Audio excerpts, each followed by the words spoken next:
नमस्कार, मी श्वेता. तुम्ही पाहताय न्यूज 18 लोकमत. सकाळच्या बातम्यांमध्ये तुमचं स्वागत. सुरुवातीला मोठी बातमी राजकीय वर्तुळातून. शिरूर लोकसभा मतदारसंघातील राष्ट्रवादीचे खासदार डॉक्टर अमोल कोल्हे यांची पक्षाचे स्टार प्रचारक म्हणून ओळख आहे. मात्र गुजरात निवडणुकीसाठी जाहीर झालेल्या स्टार प्रचारकांच्या यादीतून त्यांचं नाव वगळण्यात आलंय. गुजरात विधानसभा निवडणुकीची रणधुमाळी सुरू झाली आहे. त्या पार्श्वभूमीवर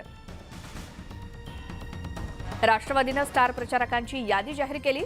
मात्र अमोल कोल्हे यांचं नाव त्यात नसल्यामुळे आता चर्चांना उधाण आलंय. राष्ट्रवादी काँग्रेसचे स्टार प्रचारक म्हणून अमोल कोल्हे यांची ओळख आहे. ते खासदार आहेत. आता सध्या गुजरात विधानसभा निवडणुकीची रणधुमाळी सुरू आहे. मात्र याच निवडणुकीसाठी जी काही स्टार प्रचारकांची यादी तयार करण्यात आलेली आहे त्यांच्यामधून अमोल कोल्हे यांचं मात्र नाव वगळण्यात आलेलं आहे. काय कारण आपण जाणून घेऊयात. आमचे प्रतिनिधी चंद्रकांत पुंदे आपल्या सोबत आहेत. चंद्रकांत, अमोल कोल्हेंचं नाव चक्क स्टार प्रचारकांच्या यादीमध्ये नाही, हे आश्चर्य आहे. काय कारण? आश्चर्य म्हणता येणार नाही. ही प्रोसेस सुरूच होती राष्ट्रवादी आणि अमोल कोल्हेंमध्ये दुरावा निर्माण होण्याची. कारण जेव्हा ते अमित शहांना भेटले पिक्चरच्या निमित्ताने, त्याच वेळेस राष्ट्रवादीमध्ये त्यांच्याविषयी एक नाराजी व्यक्त झाली होती. याला दोन्ही बाजूची कारणं आहेत बेसिकली. म्हणजे ज्यावेळेस अमोल कोल्हे राष्ट्रवादीकडून निवडून आले मोठ्या मताधिकाने, ते प्रचंड लोकप्रिय अभिनेते पण आहेत. आपल्याला माहिती आहे संभाजी शिवाजी दोन्हीची भूमिका केलेली. तर त्यांच्या मतदारसंघात ज्यावेळेस ते फिरायला जायचे, तर इतर राष्ट्रवादीचे नेते आहेत त्यांच्यापेक्षा त्यांना जास्त रिस्पॉन्स मिळायचा. हे तिथल्या स्थानिक आमदारांना आवडत नव्हतं. वळसे पाटील असतील, दिलीप मोहिते पाटील असतील. तर त्या दोन्ही आमदारांनी अलिखित असं नियम त्यांना सांगितलं की तुम्ही आमच्या मतदारसंघात फिरूच नका, असा अमोल कोल्हेंचा आरोप आहे. त्यातनं मग हा दुरावा निर्माण होत गेला राष्ट्रवादी आणि अमोल कोल्हेमध्ये. मग ते भाजपच्या जवळ जातायत असा एक आरोप झाला राष्ट्रवादीतनं. त्यात आता हे पिक्चरचं निमित्त. मग परवाच्या शिर्डीच्या अधिवेशनालाही अमोल कोल्हे नव्हतेच तिथं. मग त्यातनं मग शेवटी काल राष्ट्रवादीने निर्णय घेतला की यांना आपल्या स्टार प्रचारकाच्या यादीतून वगळायचं. चर्चा अशी आहे की 2024ला कदाचित अमोल कोल्हे भाजपचे तिथले उमेदवार असू शकतात शिरूर मतदारसंघातले. त्याच्यात खरी अडचण होणाऱ्या शरदराव आढळराव पाटलांची ते शिंदे गटासोबत गेलेले आहेत. म्हणून मध्यंतरी भाजपने दावाही केला होता की शिरूर लोकसभा भाजपच लढणार. त्याचे अर्थ हे आता असे लावले जातात. अर्थात अमोल कोल्हे अजून या संदर्भात कुठेही जाहीरपणे बोलत नाहीत, ना राष्ट्रवादी बोलते. पण हे सगळे चर्चा आहेत. बरं चंद्रकांत, धन्यवाद या सगळ्या माहितीसाठी. त्यामुळे खूप याला कंगोरे आहेत. का नाव नाही अमोल कोल्हे यांचं स्टार प्रचारकांच्या यादीमध्ये, त्याची ही सगळी कारणं. आता शिवसेना प्रमुख बाळासाहेब ठाकरे यांच्या 10व्या स्मृती दिनाच्या पूर्वसंध्येला म्हणजेच काल मुख्यमंत्री एकनाथ शिंदेंनी आणि त्यांचे समर्थक आमदार आणि मंत्र्यांसह बाळासाहेबांच्या स्मृतीस्थळाला अभिवादन केलं. एकनाथ शिंदे शिवतीर्थावरून निघाल्यानंतर लगेचच ठाकरे गटाचे कार्यकर्ते शिवतीर्थावरती दाखल झाले आणि त्यांनी बाळासाहेबांच्या स्मृतीस्थळाचं गोमूत्र शिंपडून शुद्धीकरण केलं. यावेळी कार्यकर्त्यांकडून जोरदार घोषणाबाजी करण्यात आली. विशेष म्हणजे यावेळी कार्यकर्त्यांसोबत खासदार अरविंद सावंत देखील उपस्थित होते.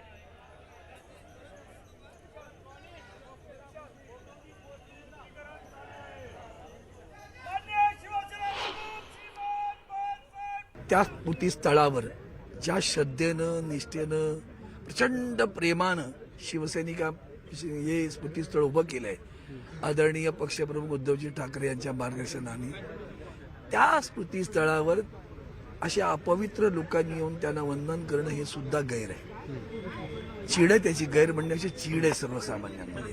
पाठीत सुराख उपसणारी अवलाद ही शिवसेनेला मान्य नाही. शिवसेना गद्दारांची नाही, खुद्दारांची आहे.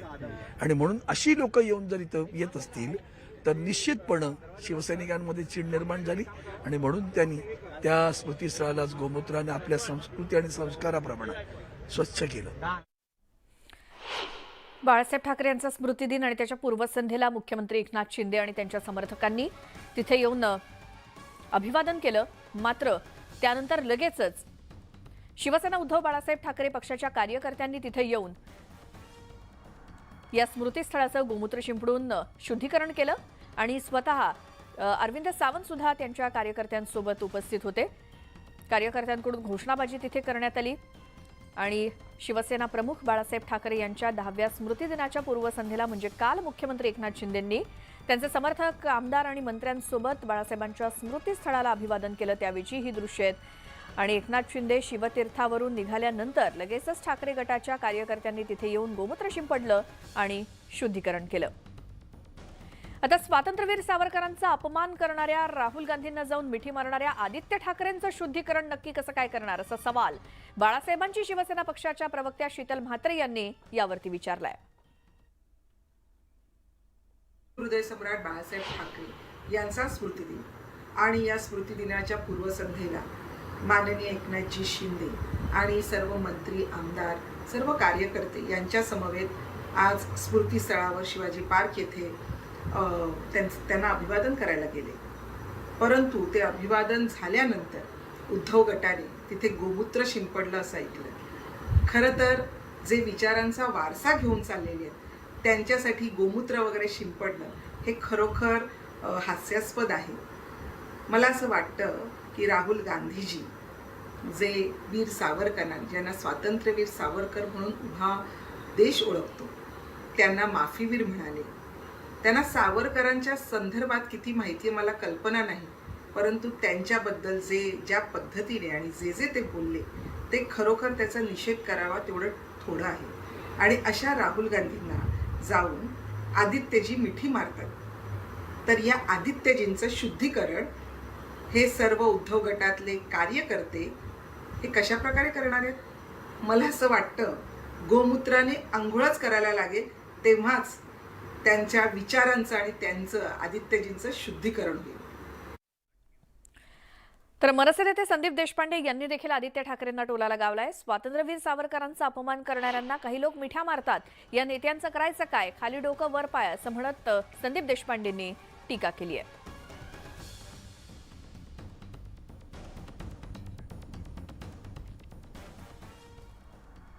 मुख्यमंत्री एकनाथ शिंदे आणि उपमुख्यमंत्री देवेंद्र फडणवीसांनी महापौर बंगल्यातील बाळासाहेब ठाकरेंच्या स्मारकाची पाहणी केली आणि पाहणी केल्यानंतर स्मारकाचं काम लवकरच पूर्ण होईल असा विश्वास व्यक्त केला.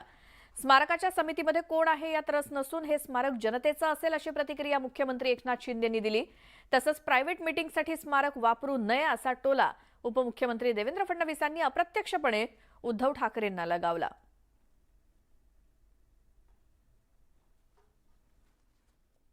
हिंदू हृदय सम्राट बाळासाहेब ठाकरे स्मारक हे राष्ट्रीय स्मारकाच्या पाहणी उपमुख्यमंत्री आणि आपले केलेली आहे. यामध्ये एक ऐतिहासिक स्मारक हे होतं आहे बाळासाहेबांच्या जीवनावरचं, आणि त्याचं जवळपास पहिल्या टप्प्याचं काम 50% सिव्हिल वर्क जे आहे पूर्ण झालेलं आहे आणि ते जवळपास मार्च 2023 पूर्वी कंप्लीट होईल. भारतीय जनता पक्षाने अशी कुठलीही मागणी केली नाही.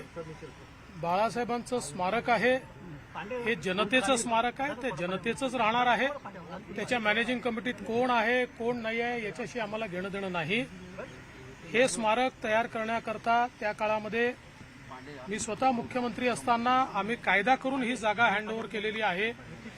MMRDAतनं त्यावेळी आम्ही मान्यता दिली आणि MMRDAतनं काम होईल हे सांगितलं, त्याला निधी उपलब्ध करून दिला. त्यानंतर त्या विभागाची जबाबदारी एकनाथ शिंदे साहेबांकडे आली, त्यांनी त्याला निधी उपलब्ध करून देऊन या कामाला गती दिली आणि आता ते मुख्यमंत्री झालेत आणि ते मुख्यमंत्री असतानाच या स्मारकाचं काम देखील पूर्ण होणार आहे. प्रायव्हेट मीटिंग करता कोणीही हे स्मारक वापरू नये अशी आमची अपेक्षा असेल, सगळ्यांचीच अपेक्षा असेल. आणि मला असं वाटतं की शेवटी जेव्हा एखादं राष्ट्रीय स्मारक होतं त्याचे काही नियम असतात, त्या नियमांचं पालन होईल अशी आपण अपेक्षा करूया. शिवसेना प्रमुख बाळासाहेब ठाकरे यांचा आज 10वा स्मृतिदिन आहे, त्यामुळे मुंबईतल्या छत्रपती शिवाजी महाराज मैदानातील शक्तीस्थळावरती आदरांजली वाहण्यासाठी आज दिवसभरात हजारोंच्या संख्येनं शिवसैनिक येणार आहेत. शिवसेना पक्षप्रमुख शिवसेना उद्धव बाळासाहेब ठाकरे पक्षाचे प्रमुख उद्धव ठाकरे कुटुंबियांसोबत सकाळी 10 वाजता शक्तीस्थळावरती येणार आहेत आणि शिवसेनेतील नेते, खासदार, आमदार आणि प्रमुख पदाधिकारी देखील दिवसभरात शक्तीस्थळावरती येत राहतील. महाविकास आघाडीचे नेते सुद्धा शक्तीस्थळावरती आदरांजली वाहण्यासाठी येणार असल्याची माहिती मिळते. कालच मुख्यमंत्री एकनाथ शिंदे यांनी त्यांच्या सहकारी मंत्री, खासदार आणि आमदारांसोबत शक्तीस्थळावरती आदरांजली वाहिली आणि त्यानंतर शिवसैनिकांनी मात्र शक्तीस्थळावरती गोमूत्र शिंपडून शुद्धीकरण केलं आणि त्यामुळे आज दिवसभरात कोणताही अनुचित प्रकार घडू नये यासाठी पोलीस सतर्क असणार आहेत. विशाल पाटील आमचे प्रतिनिधी आपल्या सोबत आहेत शिवतीर्थावरून. विशाल, एकतर आज तमाम शिवसैनिक म्हणजे ते कोणत्याही पक्षाचे असू देत हे तिथे येऊन आदरांजली वाहणार. मात्र त्या पार्श्वभूमी आता काल मुख्यमंत्री येऊन गेले, त्यासोबत आज उद्धव ठाकरे आपल्या कुटुंबियांसोबत येतील. या सगळ्याबद्दल काय माहिती आहे? नक्कीच श्वेता, शिवसेना प्रमुख बाळासाहेब ठाकरे यांच्यावरती प्रेम करणारे महाराष्ट्रभरातून लोक बाळासाहेब ठाकरे यांना आदरांजली वाहण्यासाठी शिवतीर्थ या ठिकाणी येतात. आत्ता जर आपण दृश्यांमध्ये पाहायला गेलं तर सकाळच्या टप्प्यात खूप सारी लोक जी आहेत ही बाळासाहेब ठाकरे यांना आदरांजली वाहून गेलेली आहेत. महाविकास आघाडीचे नेतेसुद्धा थोड्या वेळात या ठिकाणी पोहोचणार आहेत अशी माहिती मिळते. शिवसेना उद्धव बाळासाहेब ठाकरे गटाचे पक्षप्रमुख उद्धव ठाकरे आणि त्यांचे कुटुंबीय हे सुद्धा बाळासाहेब ठाकरे यांना आदरांजली वाहण्यासाठी जे आहेत हे येणार आहेत. एकंदरीत जर पाहायला गेलं तर आजचा दिवस हा बाळासाहेब ठाकरे यांच्यावरती प्रेम करणाऱ्या आणि शिवसैनिकांसाठी अत्यंत भावनिक असा हा दिवस असतो. शिवाजी पार्क हे स्मृतीस्थळ हे एक अतूट नातं जे आहे हे आपल्याला पाहायला मिळतं आणि बाळासाहेब ठाकरे यांना आदरांजली वाहण्यासाठी अशा पद्धतीची रांग जी आहे ती आपल्याला पाहायला मिळते. खरं तर हजारोंच्या संख्येनं आज दिवसभरात लोक जे आहेत हे मुंबईतील शिवतीर्थ या ठिकाणी येतात आणि स्मृतीस्थळावरती येऊन बाळासाहेब ठाकरे यांना आदरांजली जी आहे ही दिली जाते. एकंदरीत जर पाहायला गेलं तर काल राज्याचे मुख्यमंत्री सुद्धा या ठिकाणी येऊन गेलेले आहेत. शिवसेना बाळासाहेबांची या पक्षाचे आमदार सुद्धा जे आहेत ते काल या ठिकाणी आले होते. एक मोठं शक्ती प्रदर्शन सुद्धा जे आहे ते स्मृतीस्थळावरती झालं होतं आणि एकंदरीत जर पाहायला गेलं तर काल ज्या पद्धतीनं एक प्रकार घडला तो म्हणजे मुख्यमंत्री एकनाथ शिंदे स्मृतीस्थळावरती येऊन गेल्यानंतर खासदार अरविंद सावंत आणि त्यांच्या कार्यकर्त्यांनी स्मृतीस्थळावरती गोमूत्र शिंपडून ते पवित्र करण्याचं काम जे हे केलं होतं आणि आज तसा कुठच्याही प्रकारचा कायदा सुव्यवस्था बिघडेल किंवा कायद्याला बाधित असे घटना घडू नये म्हणून पोलिसांनी सुद्धा जे हा कडेकोट बंदोबस्त या ठिकाणी केलेला आहे. प्रत्येकाची कसून तपासणी करूनच स्मृतीस्थळावरती जे ते सोडलं जाते. आणि एकंदरीत जर पाहायला गेलं तर मोठ्या संख्येनं शिवसैनिक जे आहेत हे या ठिकाणी आलेले आपल्याला पाहायला मिळत आहेत. बाळासाहेब ठाकरे यांना आदरांजली वाहण्यासाठी ही गर्दी आपण दृश्यांमध्ये पाहतोय. खरं तर थोड्याच वेळात उद्धव ठाकरे आणि त्यांचे कुटुंबीय हे सुद्धा येणार आहेत आणि त्याच्यासोबतच महाविकास आघाडीचे नेते सुद्धा आज दिवसभरामध्ये जे आहेत हे बाळासाहेब ठाकरे यांना आदरांजली वाहण्यासाठी जे आहेत हे येताना पाहायला मिळतील. खरं तर बाळासाहेब ठाकरे यांच्यावरती प्रेम करणारे अनेक लोक जे आहेत हे महाराष्ट्रभरातून आहेत. फक्त राजकीय लोक नाही, ज्यांचा राजकारणाशी संबंध नाही असे लोक सुद्धा जे आहेत हे बाळासाहेब ठाकरे यांना आदरांजली वाहण्यासाठी शिवतीर्थवरती येताना आपल्याला पाहायला मिळतात. त्यामुळे थोड्याच वेळात महाविकास आघाडीचे नेते आणि शिवसेना उद्धव बाळासाहेब ठाकरे गटाचे प्रमुख उद्धव ठाकरे आणि कुटुंबीय सुद्धा जे आहेत. बिलकुल विशाल, आणि त्यावेळी पुन्हा तुमच्याकडे येऊच. तोपर्यंत आपलं लक्ष असेल कोण कोण इथे नेते येत आहेत. बाळासाहेब ठाकरे यांना श्रद्धांजली वाहण्यासाठी आज 10वा स्मृती दिन आहे आणि त्यानिमित्तानं शिवसैनिकांची अगदी कालपासूनच रीघ लागली आहे स्मृतीस्थळावरती किंवा शिवतीर्थावरती. आता राज्याचे मुख्यमंत्री एकनाथ शिंदे यांनी बाळासाहेब ठाकरे यांच्या स्मारकाचं दर्शन घेतलं आणि त्यावरती उद्धव ठाकरेंचा पक्ष झाला होता. बाळासाहेबांच्या स्मृतीस्थळी ठाकरेंच्या काही नेत्यांनी शुद्धीकरण केलं होतं आणि यावरती शिंदेंच्या पक्षातील खासदार प्रतापराव जाधवांनी घणाघाती टीका केली. शिवसैनिकांनी आधी आदित्य ठाकरेंचं गोमूत्रानं शुद्धीकरण करण्याची शिलक्या शब्दात टीका केली आहे, तर दुसरीकडे जाधव यांनी संजय राऊतांवरती निशाणा साधत चक्क उद्धव ठाकरे आणि आदित्य ठाकरे यांनीच खंजीर खुपसल्याचं म्हटलं.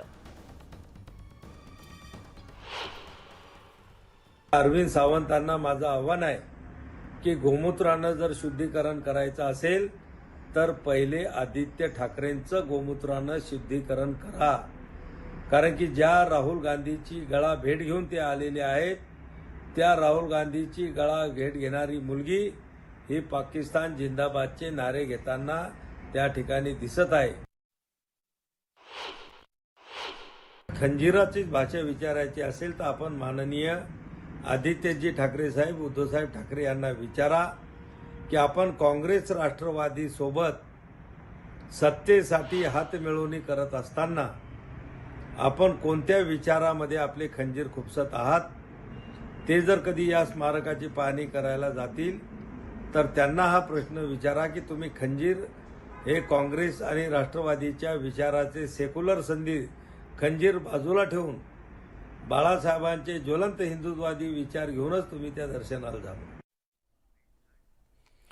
स्थानिक स्वराज्य संस्थांच्या निवडणुकीबाबत आज सुप्रीम कोर्टात सुनावणी होणार आहे आणि राज्यातील 92 नगर परिषदांसाठी ओबीसी आरक्षण लागू होणार की नाही याचा फैसला आज सुप्रीम कोर्टात होणार आहे. ओबीसी राजकीय आरक्षण आणि थेट नगराध्यक्ष पद्धत याबाबत 92 नगर परिषदांसाठी ही सुनावणी असेल. आज सुप्रीम कोर्टामध्ये सुनावणी होतीये स्थानिक स्वराज्य संस्थांच्या निवडणुकीबाबत. त्यामुळे राज्यातील 92 नगर परिषदांसाठी ओबीसी आरक्षण लागू होणार की नाही याचा फैसला आज सुप्रीम कोर्ट देणार आहे. त्यामुळे ओबीसी राजकीय आरक्षण आणि थेट नगराध्यक्ष निवड पद्धत याबाबत 92 नगर परिषदांसाठी ही सुनावणी महत्त्वाची आहे. प्रशांत लीला रामदास आमचे प्रतिनिधी नवी दिल्लीहून आपल्यासोबत आहेत फोनलाईनवरती. प्रशांत, आज सुप्रीम कोर्टातली स्थानिक स्वराज्य संस्थांच्या निवडणुकीबाबतची सुनावणी किती वाजता आहे? महत्वाचं म्हणजे ज्या पद्धतीनं माहिती मिळते, भारताचे सरन्यायाधीश धनंजय चंद्रचूड यांच्या कोर्टात ही सुनावणी होणार आहे. आणि साधारणतः ज्या पद्धतीनं बोर्ड जर आपण कोर्टाचं बोर्ड बघितलं, त्याला सूचीमध्ये झालेल्या सूचीमध्ये जर बघितलं तर 14 क्रमांकावरती ही याचिका आहे. साधारणतः 10:30 वाजता सुनावणीला सुरुवात होईल. 12च्या पूर्वीही या याचिकेवरती सुनावणी सुरू होण्याची शक्यता व्यक्त केली जात आहे. महत्वाचं म्हणजे ज्या पद्धतीने आपण उल्लेख केला की राज्यातील 15 महानगरपालिका आणि 92 नगरपालिका आणि 367 स्थानिक स्वराज्य संस्था म्हणजे ज्यामध्ये खास करून जिल्हा परिषद आणि पंचायत समिती असतं त्या संदर्भात ही सुनावणी होणार आहे. ज्यामध्ये ओबीसीच्या आरक्षणाच्या संदर्भात ओबीसी समाजाला आरक्षण मिळावं की नाही या संदर्भात सुनावणी होण्याची शक्यता आहे. यापूर्वी जर बघितलं आपण 3 ते 4दा या सुनावणीच्या तारखा बदललेल्या, त्यामुळे आज निश्चितपणे सुनावणी होईल अशा प्रकारची शक्यता व्यक्त केली जात आहे. प्रशांत, धन्यवाद या सगळ्या माहितीसाठी. आणि सुनावणी ज्यावेळेला सुरू होईल किंवा काय निकाल सुप्रीम कोर्ट यावरती देते त्यासाठी पुन्हा तुमच्याकडे येऊच ही सगळी माहिती घेण्यासाठी.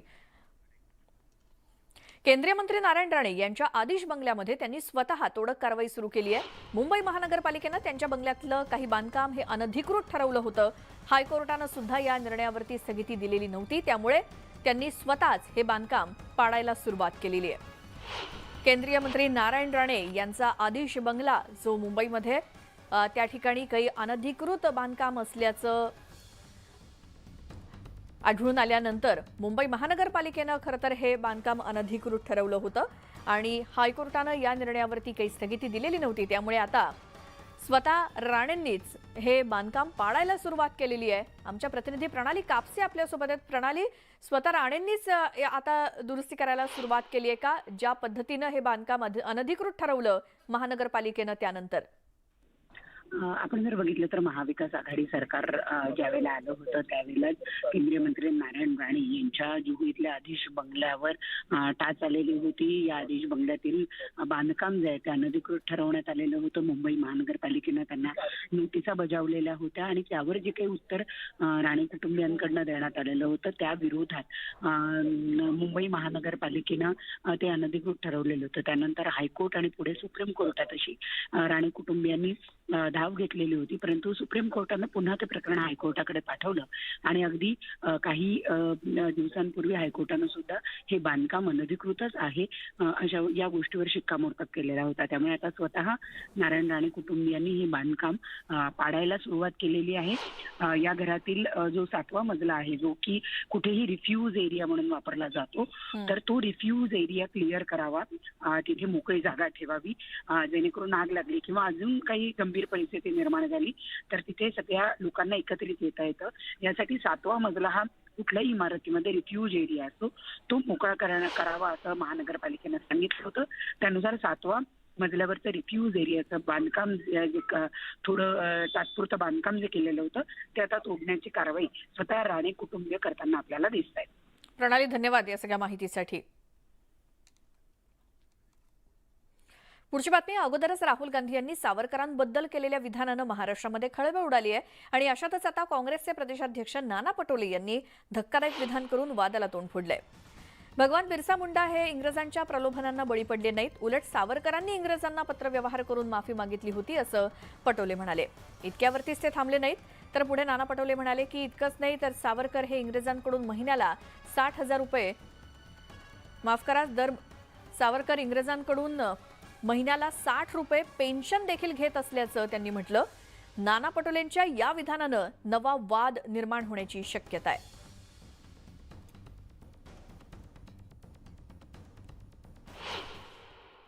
राहुलजींनी वैचारिक मत त्या ठिकाणी मांडलेलं आहे. भगवान बिरसा मुंडा हे जे त्यावेळच्या इंग्रज सत्तेच्या विरोधात ते त्यांच्या प्रलोभनात पडले नाही आणि प्रलोभनात पडले नाही म्हणून 24 वर्षातच त्यांच्या वयाच्या 24 वर्षात त्यांना शहीद व्हावं लागलं. आणि सावरकरजींचा इतिहास आपल्याला सगळ्यांना माहिती आहे. अंदमान निकोबारच्या याच्यामध्ये जेलमध्ये असताना त्यांनी ज्या पद्धतीनं पत्रव्यवहार करून इंग्रजाकडून माफी मागितली आणि त्याच्यानंतर 60 रुपये त्यांना इंग्रज दर महिन्याला पेन्शन देत होते, तर त्याचं उत्तर त्यांनी द्यावं. भारत जोडो यात्रा ही देशाची यात्रा आहे आणि ही यात्रा आता काँग्रेस पक्षाची राहिलेली नाही, तर सर्वसामान्यांच्या आकांक्षांचं प्रतिबिंब या यात्रेतून व्यक्त होत आहे. भारत जोडो यात्रा थांबवल्यास त्याचे काय परिणाम होतील याची चिंता विरोधकांनी करावी असा इशारा काँग्रेसचे प्रदेशाध्यक्ष नाना पटोले यांनी राहुल शेवाळींना दिलाय. भारत जोडो यात्रेबद्दल कळत नसेल, लोकांना जोडणं कळत नसल्याची कीव येत असल्याचं नाना पटोले म्हणाले.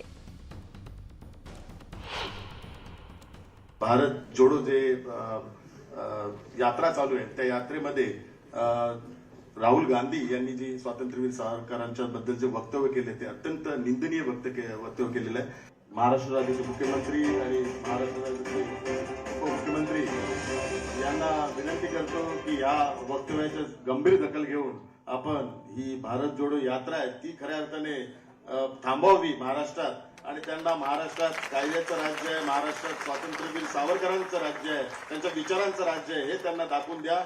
आणि सर्व शिवसैनिकांना पण मी आवाहन करतो की जसं आपण विचारांचा वारसा घेऊन पुढे चालवलं, जसं वंदनीय हिंदू हृदय सम्राट शिवसेना प्रमुखांनी मणिशंकरच्या वेळी जोडे मारो आंदोलन केलं होतं, तेच आंदोलन आता आपण राहुल गांधींच्या विरुद्ध करूया. मूळ प्रश्न असा आहे की विरोधकांचे धाबे दणाणलेले आहेत, त्यांच्या पायाखालची जमीन खचकली आहे. कारण की राहुलजींची कन्याकुमारी ते काश्मीरची पदयात्रा सुरू झालेली आहे आणि आता ती मध्य भारतात आलेली आहे आणि जो जनसमुदाय पाहतो आपण आता, राहुलजींची ही पदयात्रा फक्त राहुलजीचीच नाही, तर या देशाच्या जनतेची यात्रा झालेली आहे. पुढची बातमी. सप्टेंबरपासून मुंबईमध्ये गोवरच्या रुग्णांमध्ये सातत्यानं वाढ होत असून गेल्या वर्षीच्या तुलनेत यंदा मुंबईतील रुग्णांच्या संख्येत तब्बल 17 पटीनं वाढ झाली आहे. मुंबईत 164 रुग्ण सापडलेत. गेल्या वर्षी ही संख्या 9 इतकी होती. मुंबईमध्ये सप्टेंबरपासून गोवरचे रुग्ण आढळण्यास सुरुवात झाली आणि सुरुवातीला ताप आणि पुरळाचे रुग्ण मोठ्या प्रमाणात दिसून आले. त्यापैकी काही जणांना गोवरची लागण झाली आणि मुंबईतील गोवरच्या रुग्णांच्या संख्येत देखील वाढ झाली आणि ही वाढ मागील 2 वर्षांच्या तुलनेत सर्वाधिक आहे.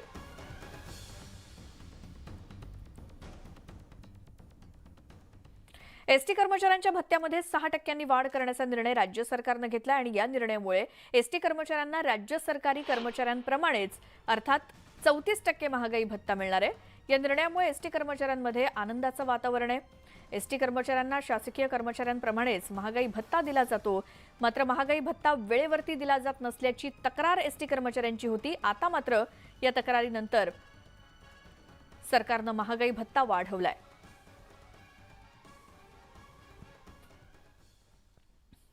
संतश्रेष्ठ ज्ञानेश्वर माऊलींच्या संजीवन समाधी सोहळ्याला सुरुवात होते. श्रींच्या मूर्तीला अभिषेक, गुरु हैबत बाबांच्या पायरीचं पूजन आणि त्यानंतर संध्याकाळी श्रींच्या पालखीची मंदिर प्रदक्षिणा होईल. आज सुरू झालेला हा सोहळा पुढचे 7 दिवस चालतो आणि याच दरम्यान भरणाऱ्या कार्तिकी यात्रेनिमित्तानं आणि कार्तिकी वारीसाठी दरवर्षी येणारे लाखो भाविक अलंकापुरीमध्ये दाखल झालेत. ज्ञानेश्वर माऊलींचा संजीवन समाधी सोहळा संपूर्ण आठवडाभर चालतो आणि आजपासून या सोहळ्याला सुरुवात झालेली आहे. संतश्रेष्ठ ज्ञानेश्वर माऊलींच्या संजीवन समाधी सोहळ्याला आजपासून सुरुवात. या आठवड्याची सुरुवात श्रींच्या मूर्तीला अभिषेक करून, गुरु हैबत बाबांच्या पायरीचं पूजन करून आणि संध्याकाळी श्रींच्या पालखीची मंदिर प्रदक्षिणा होईल. आज सुरू झालेला हा सोहळा पुढचे 7 दिवस चालतो आळंदीमध्ये आणि या निमित्तानं कार्तिकी यात्रा भरते. कार्तिकी वारीसाठी दरवर्षी जे लाखो भाविक येतात ते सध्या अलंकापुरीत आहेत. गोविंद वाकडे आमचे प्रतिनिधी आपल्या सोबत आहेत. गोविंद, संजीवन समाधी सोहळा ज्ञानेश्वर माऊलींचा आजपासून पुढचे 8 दिवस किंवा 7 दिवस काय कशा पद्धतीनं कार्यक्रम आहेत? रामकृष्ण आरे. खरं तर कैवल्य साम्राज्य चक्रवर्ती महाराज ज्ञानेश्वर माऊलींचा हा संजीवन समाधी सोहळा आहे आणि या सोहळ्याला दरवर्षी लाखो भाविक येत असतात. आताही जरी बघितलं तर आपल्या लक्षात येईल की इंद्रायणी काठ जो आहे तो कसा या भक्तिरसामध्ये पूर्णतः न्हाऊन निघालेला आहे आणि भक्तांची मांदियाळी आपण बघतो आहोत. जसं आपल्याला माहिती आहे, प्रमाण आहे की जो करी याची वारी तो सकळही गोत्र तरी असं म्हटलं जातं आणि त्या वारीला म्हणून हे लाखो भाविक इथे येत असतात. अभंगाने सुरुवात करूया. कोणता अभंग सादर करा? सुरुवात करा. इंद्रायणी काठी, इंद्रायणी काठी, हो इंद्रायणी काठी, देवाची आळंदी, देवाची आळंदी, लागली समाधी, लागली समाधी, ज्ञानेशाची इंद्रायणी काठी. तर जगाच्या पाठीवर संजीवन समाधी घेतल्यानंतर सोहळा साजरा केला जातो तो इथेच. मात्र सोहळा का? तर ज्ञानेश्वर माऊलींनी ज्या पद्धतीने पसायदानामध्ये या जगाच्या कल्याणासाठी प्रार्थना केली किंवा विचार जे दिलेले आहेत त्या विचारांचा हा सोहळा आहे आणि या सोहळ्याचे पाईक तुम्ही आहात, शेतकरी आहात, दरवर्षी येता. काय मागणं मागायचं, काय म्हणायचं आहे वारीला येऊन? याची करील जो यात्रा तो तारील सकळ गोत्रा, असं तुकाराम महाराजांनी म्हटलेलं आहे. आणि देवानी सुद्धा की भगवान ज्ञानेश्वर माऊलींना असं एक वचन दिलेलं आहे की प्रत्येक महिन्यातली शुक्ल पक्षातली वारी मी स्वतः तुझी करील. आणि त्यापैकी ही एक कार्तिक वद्ये एकादशीची, एकादशी ते तिरोदशीपर्यंतची ही वारी देवानं स्वतः देव पंढरपूरशिनी माऊलीच्या भेटीसाठी येतात. बिलकुल. आणि हेच सगळं वातावरण आमच्यापर्यंत पोहोचवलं. गोविंद, धन्यवाद या सगळ्या माहितीसाठी, संवादासाठी. तर संजीवन समाधी सोहळ्याला आजपासून आळंदीमध्ये सुरुवात होते. तिकडची काही क्षणचित्र आपण पाहिली. यासोबतच या बुलेटिनमध्ये इथेच थांबतोय. नमस्कार.